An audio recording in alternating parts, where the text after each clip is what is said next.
Is it coming this way? I'm shell-shocked. Move out. Move out. Move out. The task was set conducting counteroffensive actions in the area of Bakhmut.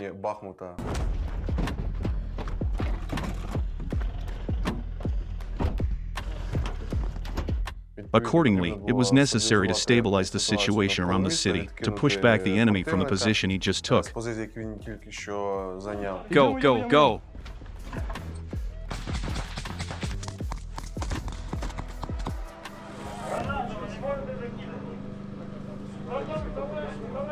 Ideally, before any unit carries out assault operations, reconnaissance, and plus, at least some of the people who will participate directly in the assault should be in the positions we're storming through.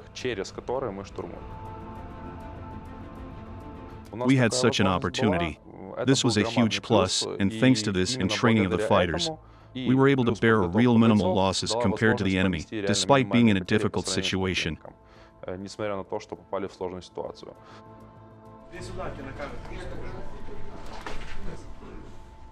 The first stage, when we just went into the so-called 5-story buildings, put a small group there and changed them every day.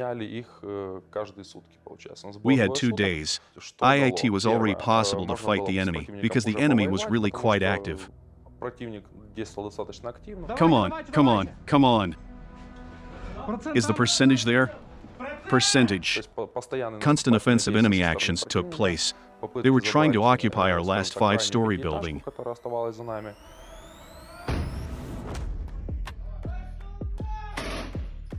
The nature of actions, the level of training of the enemy, is very important. I never thought that I would have to fight with penalty battalions in my life. And the human waves. Just human waves that do not end to our great surprise. Wagnerians. Well, let's talk about the facts. As I understand it, they have some trained professionals that are not used in these mass suicide attacks.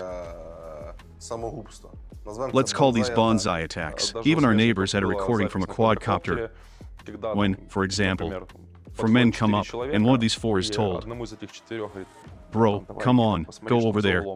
See what's around the corner. He's coming, and there are our minefields." He hits a mine and blows up. The 3 escape. Half an hour passes, and the 4 of them return again. Bro, come and see what's going on. He goes, explodes, and it could have been 6 to 8 times in a row, and so on every half hour. That is, in terms of the amount of resources, live meat. There are no problems at all. The 58th Brigade filmed the following as some of their people stormed out. It is clear that some of them are being destroyed by our artillery, by mortars that we were adjusting. It's understandable that someone is scared, someone wants to live. They come back, running backwards, and they're being shot by their own people. They're carrying out some kind of offensive actions. We open fire on them. They're detecting our firing positions. Artillery, tanks, and aviation are starting to work there, so they have a huge spectrum of support services. But this meat is quite tightly controlled. Their commanders are quite professional. After we got a foothold in the 5-story building, we kept it for about 4 to 5 days. We held our positions, identified firing points and dismantled them with our mortars, with our artillery, repelled a couple of enemy infantry attacks, assault attacks. Our morale was high. There was just a counterstrike. We had exactly 1 day to rest. At 11 p.m., we received the task of the storming of the village. At 4 a.m. we were already getting into the APCs. At 11 p.m. I left the headquarters. At 2 a.m. I was still giving a machine gun and its frame to the neighboring unit. We exchanged equipment that was necessary. At 2:30 in the morning, we finished. I finished at 2 a.m. and at 4 we were already up. At 4:30 we were already loading into the truck. Orders are given over the radio and it's done. And then it starts. Swamp, meat, explosions, heavy firefight, fire.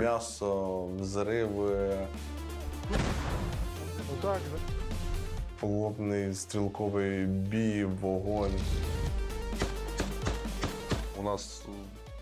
This is the spirit we have in the battalion. There are tasks, they are being fulfilled.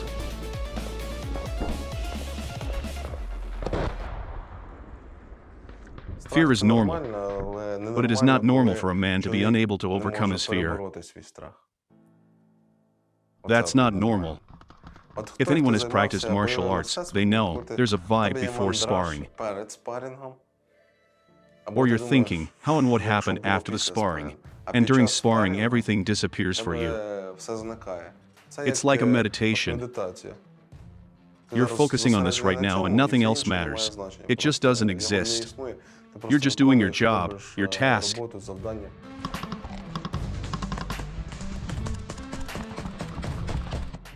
And that's it.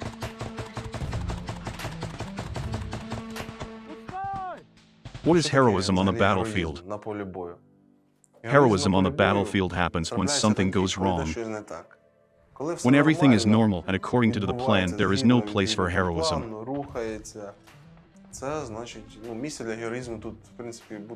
It is just getting the job done. The heroism is a consequence of emergency, when something goes beyond.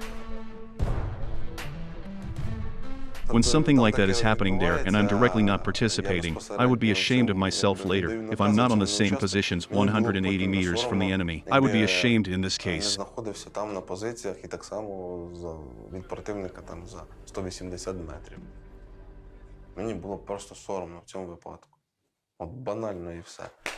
Come on, let's go. I told you. You whined about the war. But anyway, I'm still going to say, lock your bayonets. On anything, it doesn't matter. Shut your mouths and let's go. To the storm. When do we leave? When do we leave? Come on, I got a present for you. 1 second. At Kurdyumivka, we had a task to push the enemy out of the village. Do not storm the village, but simply to push the enemy out. The operation has begun, and just like always, it was not according to plan. That's it, we're done, we're refueled, then got into an APC, moved across the river.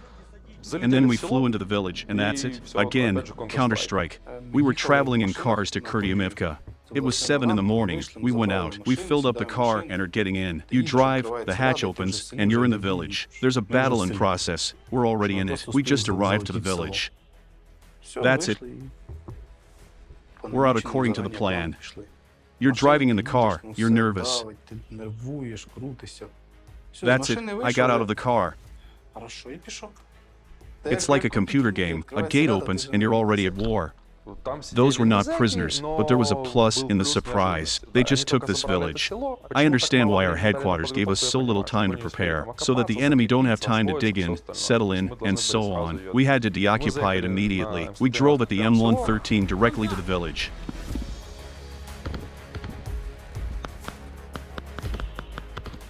Calmly opened the doors, went out and went to fight all those coming out of the buildings. So they were just coming out of the buildings, and the guys were shooting them. They didn't understand what was going on. Everything worked out. Everything was great. We eliminated a lot of them there. When they were eliminated a little bit, the mood rises, and that's why the morale is also rising. I was in the center, in the most interesting part. In my group, in the front car, I was moving with my platoon. We were moving along the main street. What we had to do in 5 hours, we did in about an hour. The bastards didn't have time to realize that we were already in the village. We reached the line that we had been given a day to reach. We occupied almost half the village in an hour. We went to places where they didn't expect us to go. What you need to do, think outside the box, to act boldly, very boldly. Character is the key, that if we squeeze them, we squeeze them. They have nothing to oppose the impudence of our infantry. We were just making it up as we went along to this location, have thrown back the enemy, completed the closest task for the day in 2 hours. The enemy was simply finished off literally during smoke breaks. There was literally a 10-meter contact. Буквально 10 метрів. The closest contact we had was 10 centimeters, where our guy called the Russian, "Come here." He runs up to him and says, "Is it yours?" One of ours, Russian said, and he fired. His head exploded, in short. That's how he choked him. There were other Russian guys there too. 70 meters away, we saw them running. We were like, "Guys, come here, come here." They're like, "Okay." They run to us. The boys were ready. The groups that tried to get to us were at a certain distance, where our neighbors were supposed to be. We tried to just call them over. They were coming out. "Guys, come here." They came up to us. We squeezed them.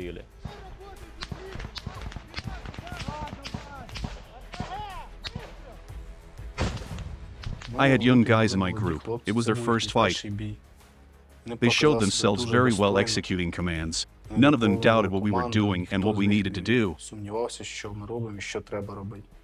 Although it was their first battle, enemies pulled up their reserves, started to transfer. The reserves panicked and ran over their minefields. They just blown themselves. We saw it from the drone. But since our flanks are there, related units could not keep up with us. We had to stop, and at that moment their artillery started to work on us.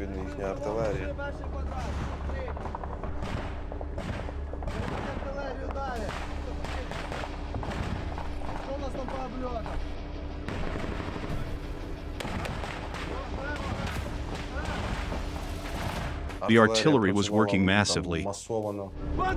"Guys, don't just stand there, move. The artillery will work now." There were 18 to 29 gun shells at the same moment. That is, how many guns worked on this small area?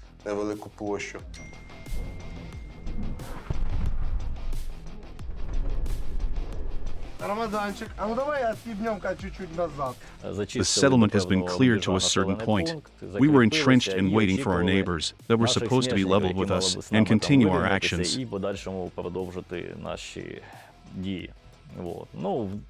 But something went wrong with the neighbors, and, accordingly, the whole assault went wrong. So we had to act according to the situation. Meanwhile, our guys are making progress. I'm moving along with them, and then I realize that we're slowly getting surrounded.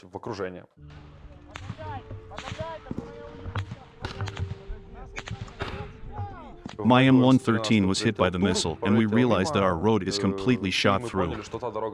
It's being shot at with an anti-tank missiles.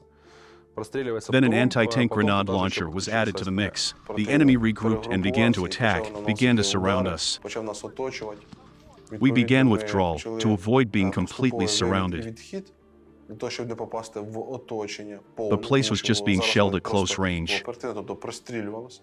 We just came out, but some people got too far ahead and they were cut off. The first platoon, Kid's platoon, was moving on the left flank. Procent's platoon moved to the right flank. Kid has already been passed from two sides. Enemies pushed him hard as the flank was open. They calmly came in and attacked us from the rear. That's how you win glory. So much blood. Our hero. My group was in a pat situation. When the enemy starts to attack us from all sides, you can't go back because the enemy is blocking you there. You can't move to the side because the enemy is propping it up, and there are enemy support groups in the front as well. We were told on the radio that 40 more people had come forward from the quarry to hit us. It was like this. Kid, we got an easy wounded. We found a way to retreat, started to retreat. We moved about 100 meters to the side, and then we realized that we were surrounded. My decision was to take a circular defense in the house and look for the right moment to get out, because there were no other options. After that, I gave the order to the kid to leave the surrounded area fighting. The Procent's platoon was supposed to provide him with cover. There were not many options. Next, I gave an order to Procent's platoon to fight his way to the first platoon, to take them out, and then exit the battle together.